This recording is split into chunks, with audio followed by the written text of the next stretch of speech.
ಉತ್ತರ ಕರ್ನಾಟಕದ ಹೆಮ್ಮೆಯ ರೈತ ಧ್ವನಿ ಟಿವಿ ಚಾನೆಲ್, ಬೆವರಿಗೊಂದು ಭರವಸೆ. ಜೈ ಭೀಮ್ ಆಟೋ ಚಾಲಕರಿಗೆ ಮೂಲ ಸೌಕರ್ಯ ಕಲ್ಪಿಸಲು ಮನವಿ. ಹೌದು, ಪಟ್ಟಣದ ಹೊಸ ಬಸ್ ನಿಲ್ದಾಣದ ಬಳಿ ಕಾರ್ಯನಿರ್ವಹಿಸುತ್ತಿರುವ ಜೈ ಭೀಮ್ ಆಟೋ ಚಾಲಕರ ಹಾಗೂ ಮಾಲಕರ ಸಂಘದ ವತಿಯಿಂದ ಲಕ್ಷ್ಮೇಶ್ವರದ ಬಸ್ ನಿಲ್ದಾಣದ ಆಟೋ ಚಾಲಕರಿಗೆ ಅಗತ್ಯ ಮೂಲಸೌಕರ್ಯ ಕಲ್ಪಿಸುವಂತೆ ಸಂಬಂಧಿಸಿದ ಅಧಿಕಾರಿಗಳಿಗೆ ಮನವಿ ಸಲ್ಲಿಸಲಾಯಿತು. ಹೊಸ ಬಸ್ ನಿಲ್ದಾಣದ ಪಕ್ಕದಲ್ಲಿರುವ ಆಟೋ ನಿಲ್ದಾಣದಲ್ಲಿ ಹಲವು ವರ್ಷಗಳಿಂದ ಚಾಲಕರು ಸೇವೆ ಸಲ್ಲಿಸುತ್ತಿದ್ದು, ನೆರಳು ಕುಳಿತುಕೊಳ್ಳುವ ವ್ಯವಸ್ಥೆ ಸೇರಿದಂತೆ ಮೂಲ ಸೌಲಭ್ಯಗಳ ಕೊರತೆ ಇದೆ.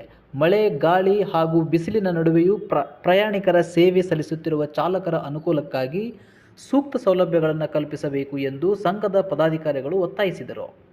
ಅಲ್ಲದೆ ಆಟೋ ಚಾಲಕರ ರಕ್ಷಣೆ ಹಾಗೂ ಪ್ರಯಾಣಿಕರ ಅನುಕೂಲಕ್ಕಾಗಿ ಆಟೋ ನಿಲ್ದಾಣವನ್ನು ಅಭಿವೃದ್ಧಿಪಡಿಸಬೇಕು ಎಂದು ಮನವಿಯಲ್ಲಿ ಆಗ್ರಹಿಸಲಾಗಿದೆ.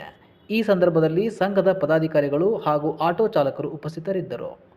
ಇನ್ನಿತರ ವರದಿಗಾಗಿ ರೈತ ಧ್ವನಿ ಮೀಡಿಯಾ ನ್ಯೂಸನ್ನು ಸಬ್ಸ್ಕ್ರೈಬ್ ಮಾಡಿ.